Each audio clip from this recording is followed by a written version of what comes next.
Hello, good morning. कसे आहात तुम्ही? मजेत ना? मी पण मजेत. आज सकाळची सुरुवात पोपटासोबत, कारण पोपट खूप छान बोलायला लागला आहे.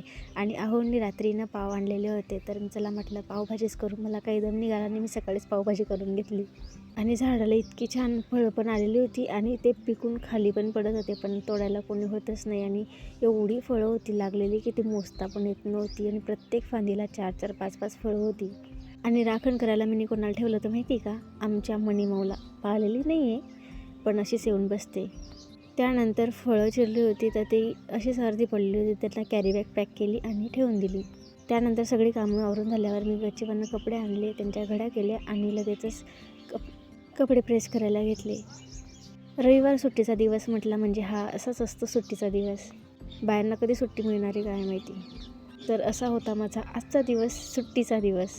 तुमचा सुट्टीचा दिवस कसा जातो मला कमेंट करून नक्की सांगा. आणि व्हिडिओ आवडला असेल तर लाईक, शेअर, सबस्क्राईब करायला विसरत नका जात जाऊ. चला भेटूया अशाच पुढच्या व्हिडिओमध्ये. तोपर्यंत बाय.